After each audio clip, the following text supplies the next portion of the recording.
میرے ساتھ اس وقت موجود ہیں سیاسی اور سماجی شخصیت ڈسٹرکٹ پریس کلب راولا کوٹ کے صدر سردار قدیر خان۔ سردار قدیر خان کسی تعارف کے محتاج نہیں ہیں، یہ صحافت سے وابستہ ہیں گزشتہ تقریباً 45 یا 50 سال سے۔ قدیر خان جو اس موجودہ تحریک ہے، اس میں قدیر خان کا بنیادی اور کلیدی کردار ہے۔ وہ اس طرح ہے کہ جب آج سے تقریباً 6.5 ماہ پہلے سپلائی بازار میں قدیر خان اور ان کے ساتھیوں نے ایک دھرنا دیا، جس کی بنیادی وجہ اس وقت تو آٹا تھی، بعد میں وہی دھرنا ریاست کی تحریک بن گئی، بلکہ بن چکی ہے، اور آج ریاست بھر میں بجلی بلات پر ظالمانہ ٹیکسز کو لے کر، آٹا کی جو سبسڈی ہے اس کو لے کر پوری ریاست میں تحریک چل رہی ہے۔ آج چونکہ ڈسٹرکٹ پریس کلب کا بھی اجلاس ہوا اور وہاں قدیر خان جو تھے، چونکہ صدر بھی ہیں ڈسٹرکٹ پریس کلب کے، تو مہمان تھے،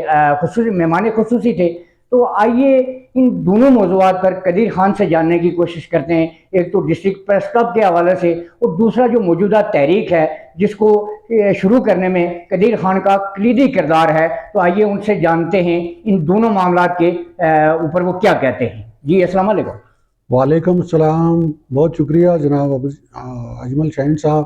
جے کے ٹی وی کا ہم انتہائی شکر گزار ہیں کہ انہوں نے شروع دن سے ہماری اس تحریک میں بنیادی رول ادا کیا اور ہماری آواز کو ریاست بھر میں اور بیرونی دنیا تک پہنچایا۔ بنیادی طور پر یہ 9 مئی کا واقعہ ہے کہ 9 مئی سے پہلے 10-12 دن محکمہ خوراک آزاد کشمیر نے پرانے نرخ پر آٹا سٹاک کیا اور لوگوں کو مہیا نہیں کیا، اور 9 مئی کو انہوں نے نئے ریٹ پر لوگوں کو آٹا دینا شروع کیا، جس پر وہاں موجود ڈیلروں نے احتجاج کیا اور کہا کہ ہمیں پرانے نرخ پر آٹا مہیا کیا جائے۔ اس پر مقامی کونسلر جو ہیں شوکت خان، خان افتخار اور عمر نذیر بھی موجود تھے، اسی طرح باقی لوگ بھی موجود تھے۔ تو ہم نے کہا کہ یہ آٹا جو ہے آپ جو سٹاک کیا ہوا ہے، یہ آپ نے چونکہ چوری کی ہے، کمیشن کھایا ہے، تو پرانے ریٹ پر آٹا مہیا کیا جائے، جس پر انتظامیہ اور محکمہ خوراک والے انکار ہو گئے، جس پر ڈپو کے سامنے ہم نے دھرنا دیا اور ہم نے کہا کہ یہ آٹا یہاں سے باہر نہیں جا سکتا۔ اور 9 مئی سے اس تحریک کا بنیادی طور پر آغاز ہوا، اور پہلے تو یہ محض آٹے تک محدود تھا،